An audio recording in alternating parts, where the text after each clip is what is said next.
ফিতরা আদায়ের সঠিক নিয়ম জানতে চাই। প্রবাসীদের ফিতরা আদায়ের বিধান কি? আমরা কি দেশের হিসাব করে ফিতরা আদায় করবো নাকি যেখানে থাকি ওই জায়গার হিসাবে দেওয়া লাগবে? আপনি যে জাকাতের টাকা কাউকে না বলে দেওয়া যায় হবে কিনা এবং ভাই বোনকে জাকাত দেওয়া যাবে কিনা? ফিতরা আদায়ের সঠিক সময় জানতে চাই। জাকাতের টাকা দিয়ে কি এতিমখানা এতিমদের ইফতার করানো যাবে? জাকাতের টাকা দিয়ে কোনো এতিম বিধবার ঘর করে দেওয়া যাবে কিনা? জুমার দিন মহিলারা কয়টা বাজে জোহরের নামাজ পড়তে পারবে? একজন নারী কতটুকু স্বর্ণ ব্যবহার করতে পারবেন আর কতটুকু হলে জাকাত দিতে হবে? ছোট বাচ্চা শুধুই বুকের দুধ খায়, রোজা রাখলে বাবুর আমাশয় হয়, করণীয় কি? রোজা রেখে মুখে গুল দিলে রোজা হবে কিনা? শ্বশুরের হাত পা টিপে দেওয়া পুত্রবধূর জন্য জায়েজ আছে কিনা? তারাবির 4 রাকাত পর প্রচলিত যে দোয়াটি পড়া হয় এ সম্পর্কে আপনি বলেছেন এটি হাদিসে নেই, অথচ একজন আলেম দাবি করেছেন এটি হাদিসে আছে। এ ব্যাপারে আপনি কি বলবেন? রোজা অবস্থায় কি রক্তদান করা যাবে? ছোট বাচ্চা থাকা 20 রাকাত তারাবি নামাজ পড়তে পারে, কষ্ট হয়, সেক্ষেত্রে নামাজ কমিয়ে পড়া যাবে কিনা? চলুন আমরা এবার আপনাদের প্রশ্নোত্তর আলোকিত ভবনে প্রবেশ করি। কাশফি ইসলাম লিখেছেন, আমার মেয়ের বয়স 11 বছর 4 মাস। আমার মেয়ের রোজা কি ফরজ হয়েছে? মেয়ের প্রতি মাসে পিরিয়ড হয়। জি বোন, অবশ্যই আপনার মেয়ের রোজা ফরজ হয়েছে, তাকে রোজা রাখতে হবে। শারমিন আক্তার আপনি লিখেছেন, রোজা রাখা অবস্থায় কি মুখে স্নো পাউডার ব্যবহার করা যাবে? যাবে, কোনো অসুবিধা নেই, কারণ রোজার কোনো ক্ষতি হবে না। তবে আপনার ঠোঁট হয়ে এটার জন্য মুখে না যায় সেটা যেন আপনি চেষ্টা করবেন।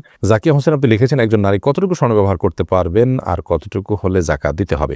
দেখুন, ব্যবহারের স্বর্ণে জাকাত দিতে হবে, এটাই অধিকতর শক্তিশালী মত। যদি অনেক ওলামা ইকরাম বলেছেন ব্যবহারের স্বর্ণে জাকাত দিতে হবে না। অতএব আপনি কতটুকু স্বর্ণ ব্যবহার করছেন এটি ইস্যু নয়, আপনি যতটুকু স্বর্ণ ব্যবহার করছেন এটা নেশাবে পড়ছে কিনা, নেশাবে পড়লে আপনাকে জাকাত দিতে হবে, সেটা কম হোক আর বেশি হোক, যদি নেশাবে হয় আপনাকে জাকাত দিতে হবে। শিমু খান আপনি লিখেছেন, জাকাতের টাকা দিয়ে কি এতিমখানা এতিমদের ইফতার করানো যাবে?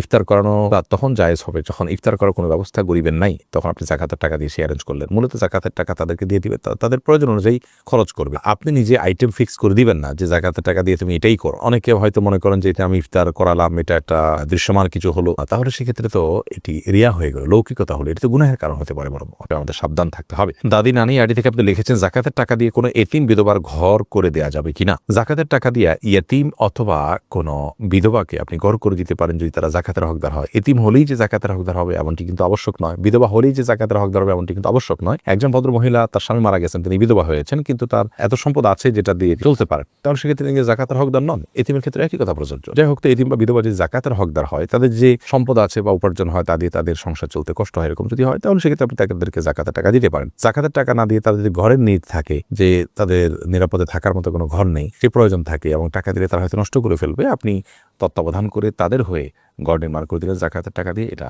জায়েজ হবে। শিবলু আইডি থেকে আপনি লিখেছেন, রোজা রেখে মুখে গুল দিলে রোজা হবে কিনা? ভাই শিবলু, সাধারণত গুল খেয়ে থাকেন বা মুখে নিয়ে থাকেন, আমরা দেখি তারা মুখের এক পাশে দিয়ে দীর্ঘ সময়টাকে ফেলে রাখেন। তো মুখের এক পাশে গুল দিয়ে যদি ফেলে রাখেন, থুতুর সাথে সেই গুল আপনার পেটে যাবে, একটু হলেও যাবে, অল্প হলেও যাবে, সেই সম্ভাবনা খুবই স্বাভাবিক, যার কারণে এটি জায়েজ হবে না। রোজা রেখে এটি করলে রোজা ভঙ্গ হতে পারে, রোজা ভঙ্গ হবে।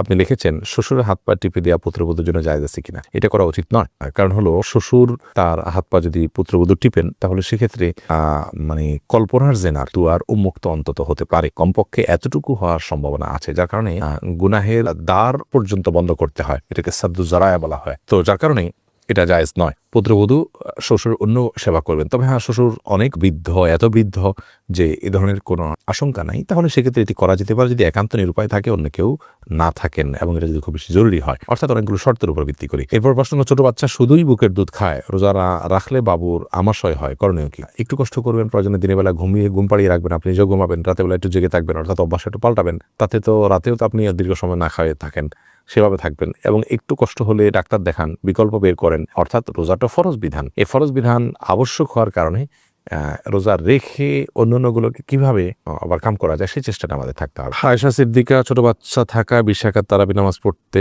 পারে, কষ্ট হয়, সেক্ষেত্রে নামাজ কমিয়ে পড়া যাবে কিনা? কখন আপনি অসুবিধা হলো কম পড়লেন, কোনো অসুবিধা নেই। নফল যেহেতু এটা আপনার অসুবিধার কারণে আপনি একটু কম পড়লেন বা ভেঙে পড়লেন, এই সুযোগগুলো কিন্তু আছে। হাবিবা আইরিন আপনি লিখেছেন, জুমার দিন মহিলারা কয়টা বাজে জোহরের নামাজ পড়তে পারবে?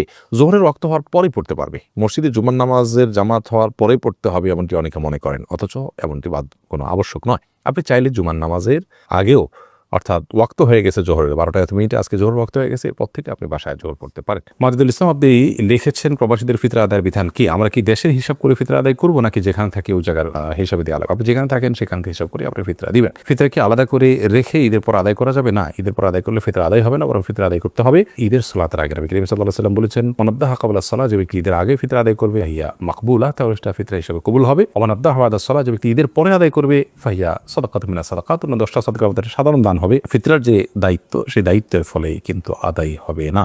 রফিক আহমদ আপনি লিখেছেন, তারাবির 4 রাকাত পরপর প্রচলিত যে দোয়াটি পড়া হয় এ সম্পর্কে আপনি বলেছেন এটি হাদিসে নেই, অথচ একজন আলেম দাবি করেছেন এটি হাদিসে আছে। এ ব্যাপারে আপনি কি বলবেন? ভাই রফিক আহমদ, দুঃখজনক যে কথাগুলো ভালো করে অনেকে না শুনেই মন্তব্য করেন, আবার অনেকে শুনেও সেটাকে বিকৃত করেন।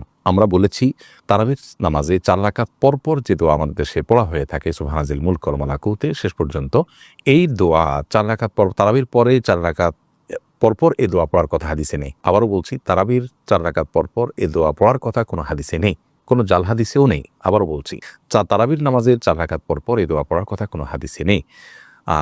এই দোয়ার বিভিন্নভাবে এসেছে রুকুর তাসবিহ হিসাবে, সুবহানাজিল মালাকুতি ওয়াল জাবারুতি।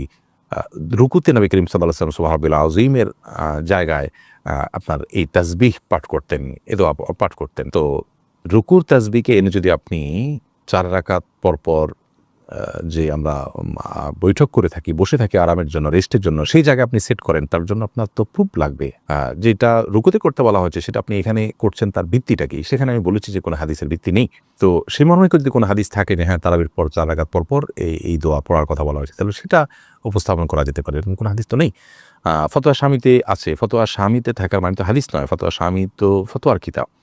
ফতোয়ার কিতাবে যদি কোনো কথা থাকে, কোনো আমলকে সুন্নাহ বলা হয় কথার কথা, কিন্তু হাদিসে তার কোনো প্রুফ না থাকে, তাহলে এটাকে আমরা সুন্নাহ বলতে পারি না। তো আমি যেটা বলেছি এটা পরিষ্কার যে 4 রাকাত পরপর, তারাবির 4 রাকাত পরপর এই দোয়া পড়ার কথা কোনো হাদিসে নেই। অতএব এই দোয়া আছে অন্য কোথাও পড়ার জন্য, সে হাদিস এনে যদি আপনি 4 রাকাত পরপর পড়ার বিষয়টি প্রমাণ করেন, তাহলে সেটা তো অবশ্যই অগ্রহণযোগ্য এবং হাস্যকর হবে। আশা করি বিষয়টি পরিষ্কার হয়েছে। করিম আপনি লিখেছেন, ফিতরা আদায়ের সঠিক নিয়ম জানতে চাই, সঠিক সময় জানতে চাই। ফিতরা আদায়ের সঠিক সময় হলো চাঁদ উঠেছে শাওয়াল মাসের, অর্থাৎ ঈদের চাঁদ উঠেছে তখন থেকে নিয়ে ঈদের নামাজের আগ পর্যন্ত, এই টাইমটার মধ্যে, রাতের মধ্যে, সকালের আগে আগে আপনি গরিবের কাছে পৌঁছাবেন। এটা হলো ফিতরা আদায়ের মূল টাইম। এই সময়ের মধ্যে এত অল্প সময়, শর্ট টাইমে ফিতরা আদায় করা যদি কঠিন হয় মনে হয়, তাহলে 2-1 দিন আগেও ফিতরা আদায় করাকে জায়েজ বলেছেন ফুকাহায়ে কেরাম। তবে কোন অবস্থাতেই ঈদের নামাজের পরে আদায় করলে সেটি জায়েজ হবে না, যেহেতু হাদিসে সুস্পষ্টভাবে ব্যাপারে বক্তব্য রয়েছে। নবী সাল্লাল্লাহু আলাইহি ওয়াসাল্লাম বলেছেন, ফামান আদ্দাহা ক্বাবলাল সালাহ, যে ব্যক্তি ঈদের নামাজের আগে ফিতরা আদায় করলো, ফাহিয়া মাকবুলাহ, তাহলে সেটি ফিতরা হিসেবে আল্লাহর কাছে গ্রহণযোগ্য হবে ইনশাআল্লাহ।